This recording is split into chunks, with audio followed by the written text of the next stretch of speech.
Bueno, continuamos con el sueño de la inyección de hierro. ¿Sí? Bueno, la fenomenología del sueño de la inyección de Irma nos ha hecho distinguir dos partes. La primera desemboca en el surgimiento de la imagen terrorífica, angustiante, verdadera cabeza de Medusa, en la revelación de algo, hablando estrictamente innombrable, el fondo de esa garganta de forma compleja, insituable, que hace de ella tanto el objeto primitivo por excelencia, el abismo del órgano femenino del que sale toda vida, como el pozo sin fondo de la boca por el que todo es engullido. Y también la imagen de la muerte en la que todo acaba terminando, ya que en relación con la enfermedad de su hija, que pudo ser mortal, está la muerte de la enferma perdida en una época contigua a la de la enfermedad de su hija, considerada por Freud como quién sabe qué retaliación del destino por su negligencia profesional. Una Matilde por otra, escribe. Hay pues aparición angustiante de una imagen que resume lo que podemos llamar revelación de lo real en lo que tiene de menos penetrable, de lo real sin ninguna mediación posible, de lo real último, del objeto esencial que ya no es un objeto sino algo ante lo cual todas las palabras se detienen y todas las categorías fracasan, el objeto de angustia por excelencia. En la primera fase vemos pues a Freud acosando a Irma, reprochándole no escuchar lo que él procura hacerle comprender. Freud se mantenía exactamente dentro del estilo de relaciones de la vida vivida, ese estilo de búsqueda apasionada, demasiada apasionada, diremos, y uno de los sentidos del sueño consiste, sin duda, en expresarlo formalmente, puesto que al final se trata de eso.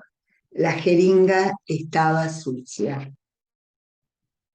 La pasión del analista, la ambición de triunfar eran demasiado apremiantes.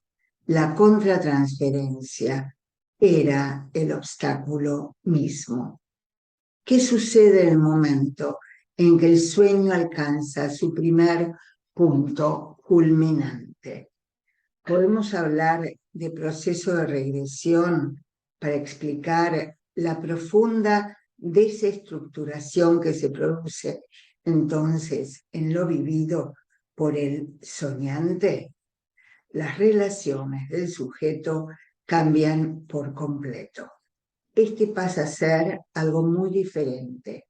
Ya no hay un Freud, ya no hay nadie que pueda decir yo. Es el momento que califiqué de entrada del bufón, pues tal es, poco más o menos, el papel que representan los sujetos a los que Freud apela. Está en el texto, apel. La raíz latina del vocablo muestra el sentido jurídico que en este caso posee. Freud apela al consenso de sus semejantes, de sus iguales, de sus colegas, de sus superiores. Punto decisivo, ¿sí? Cuando va y quiere hablar con M, con Otto, podemos hablar aquí, sin más, de regresión, incluso de regresión del ego.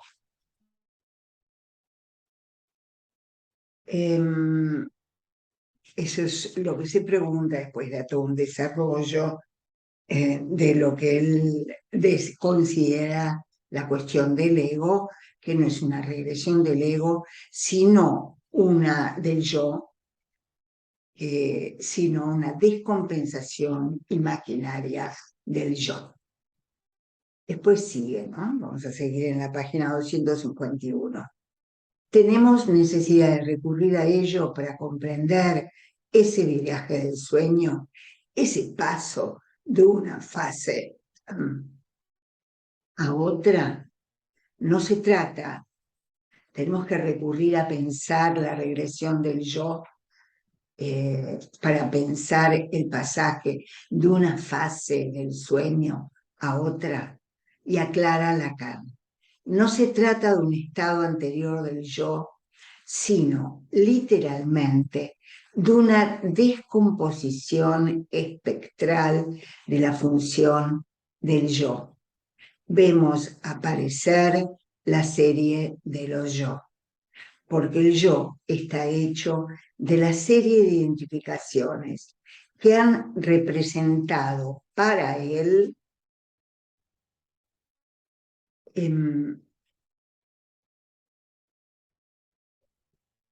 que han representado para el sujeto un hito esencial en cada momento histórico de su vida, y de una manera dependiente de las circunstancias encontrarán esto en el yo y el ello que sucede a más allá del principio del placer. Punto pivote que estamos alcanzando tras haber efectuado este gran rodeo por las primeras etapas del pensamiento de Freud. Esta descomposición espectral es, a todas luces, una descompensación imaginaria. Bueno, seguimos. En realidad, dice Lacan, en realidad, vamos a ir desde antes. ¿Qué sucede cuando vemos al sujeto sustituido por el sujeto policéfalo? La multitud que mencioné la otra vez, una multitud en el sentido freudiano, esa de la que habla en Psicología de las Masas y Análisis del Yo, formada por la pluralidad imaginaria del sujeto, por el despliegue, la expansión de las diferentes identificaciones del ego. Primeramente se nos presenta como una abolición, como una destrucción del sujeto en cuanto tal. El sujeto transformado en esa imagen policéfala parece tener algo de acéfalo. Un sujeto que ya no tiene ego, que ya no tiene yo, que desborda al yo, que está descentrado con relación al yo, que no es el yo. Pero, sin embargo, se trata del sujeto que habla, porque es él quien a todos los personajes que están en el sueño les hace pronunciar esos discursos insensatos que precisamente obtienen de ese carácter insensato su sentido. Es decir, el sujeto al que nosotros tenemos en cuenta en el análisis no es el yo, está más allá del yo. En realidad, cuando en medio de la mayor cacofonía se hace oír el discurso de los múltiples egos, la objeción que interesa a Freud es su propia culpabilidad, en este caso con respecto a Irma. El objeto es destruido, si así puede decirse, y su culpabilidad, de la cual se trata, queda destruida. En efecto, con él matamos el objeto, malta la culpabilidad. Como en el cuento El caldero averiado, aquí no hubo crimen. ¿Sí?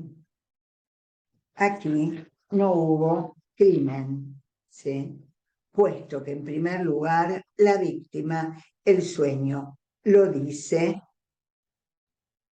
de mil formas ya estaba muerta, es decir, ya estaba enferma de una enfermedad orgánica que Freud precisamente no podía tratar. En segundo lugar, el asesino Freud era inocente de toda intención de hacer el mal. Y en tercer lugar, el crimen en cuestión fue curativo, porque esa enfermedad, la disentería, en un juego de palabras, entre disentería y difteria, es justamente lo que liberará a la enferma. Todo el mal, los malos humores, se irán con ella. Básicamente, Freud quiere liberarse de su culpabilidad. ¿Sí? La consideración estrictamente filosófica del mundo puede colocarnos, en efecto, en una suerte de ataraxia donde todo individuo está justificado según los motivos que le hacen actuar y que se conciben como algo que lo determina totalmente. Cualquier acción, al ser astucia de la razón, es igualmente válida.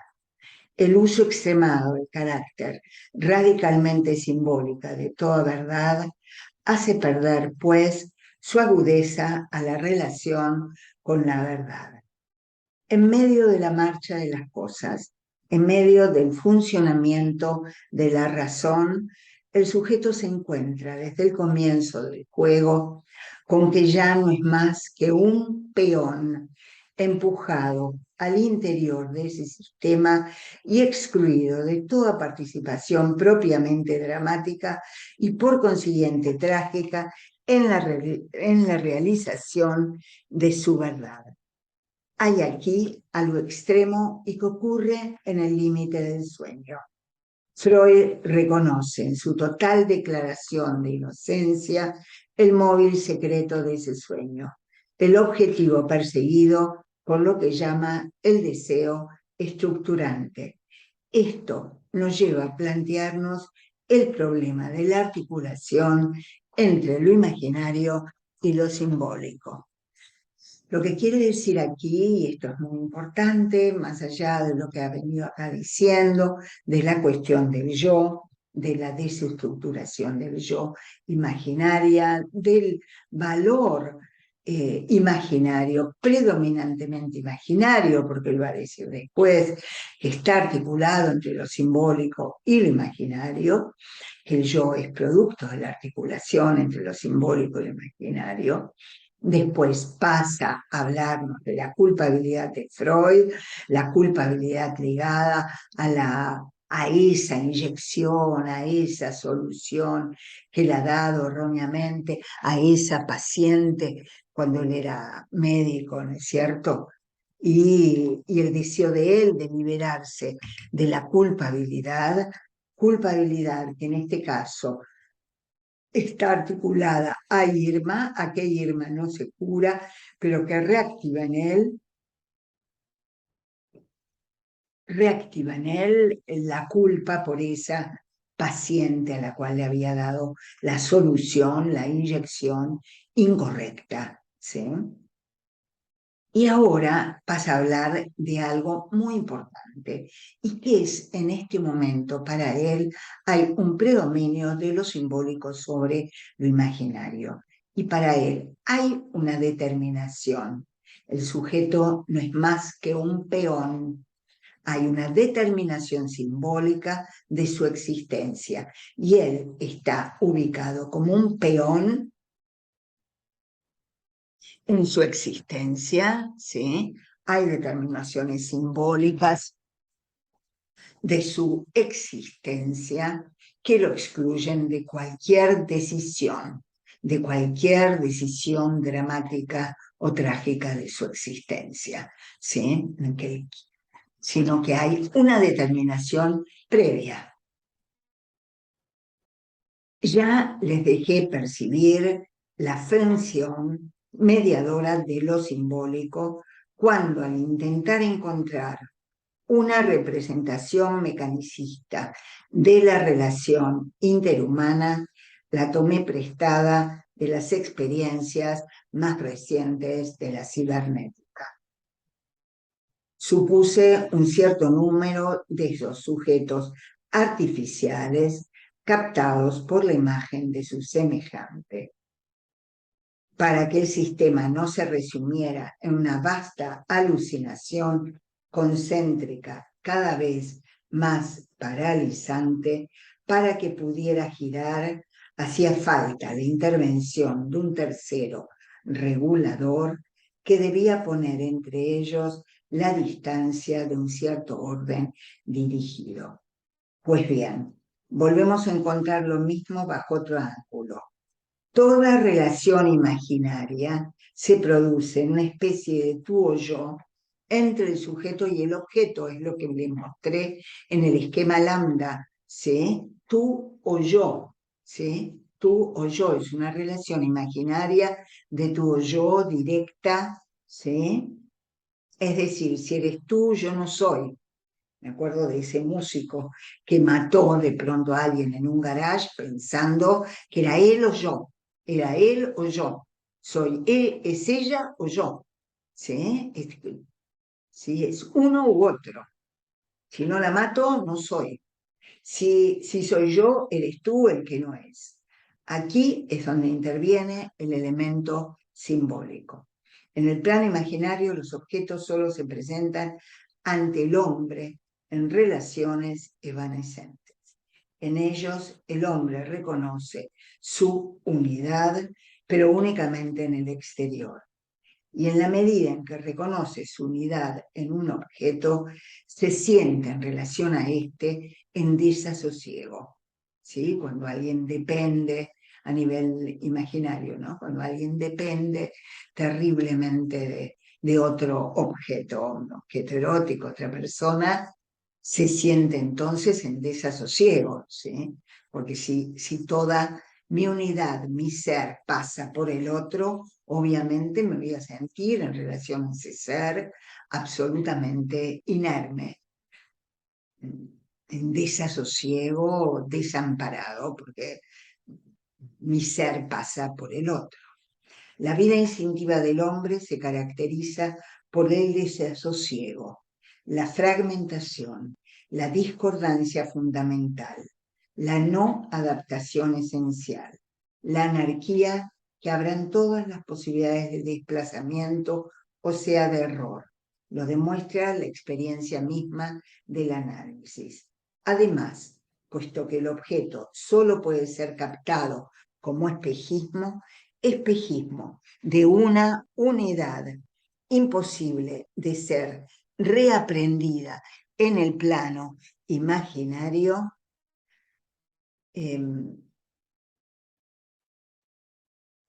puede ser captado como espejismo, una unidad imposible de ser reaprendida en el plano imaginario. Toda la relación objetal